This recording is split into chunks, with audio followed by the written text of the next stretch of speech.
ঢাকা 15 আসন বাংলাদেশ জামায়াতে ইসলামী আয়োজিত আজকের এই নির্বাচনী সভার সম্মানিত সভাপতি, সম্মানিত অতিথিবৃন্দ, মঞ্চে উপবিষ্ট 10 দলের বিভিন্ন নেতৃবৃন্দ, আমার সামনে উপস্থিত বাংলাদেশ জামায়াতে ইসলামীর সর্বস্তরের নেতৃবৃন্দ এবং ঢাকা 15 আসনের সকল জনগণ, সবাইকে জানাই আমার দল জাকপার পক্ষ থেকে সংগ্রামী সালাম এবং শুভেচ্ছা।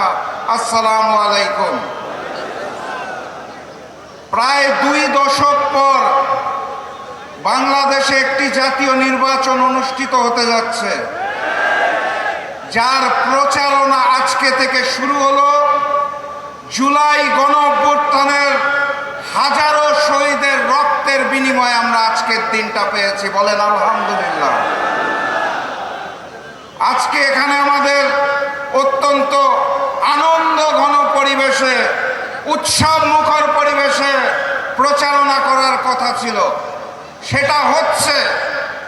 কিন্তু একই সাথে সাথে আমাদের মনটাও বিষণ্ণ হচ্ছে, কারণ এই নতুন বাংলাদেশে গণভোটের পক্ষে প্রচারণার সময় নতুন জালেমের পক্ষ থেকে হামলা হওয়ার কথা ছিল না। মসজিদে প্রবেশ করে তারা আমাদের উপর হামলা করেছে, আমাদের বোনদের উপর হামলা করেছে। ঢাকা 15 আসনের জনগণকে জানিয়ে দিতে চাই, মাথা উঁচু করে জবাব দিবেন। নতুন বাংলাদেশে নতুন জালেম চলবে না। জবাব হবে 12 তারিখে।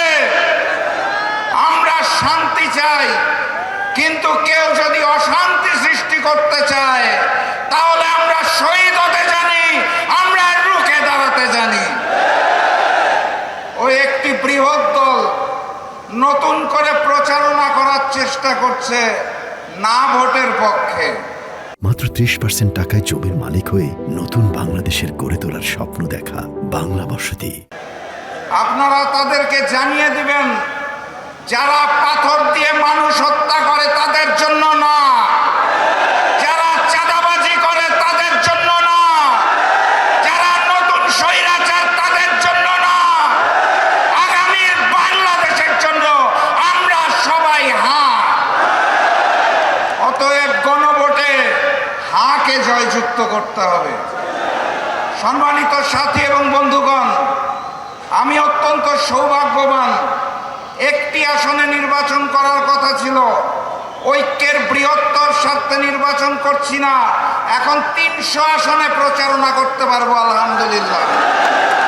এবং প্রচারণা শুরু করলাম আমিরে জামাত ডাক্তার শফিকুর রহমানের সমাবেশ দিয়ে আলহামদুলিল্লাহ। ঢাকা 15 আসনের জনগণ আমার চেয়েও সৌভাগ্যবান।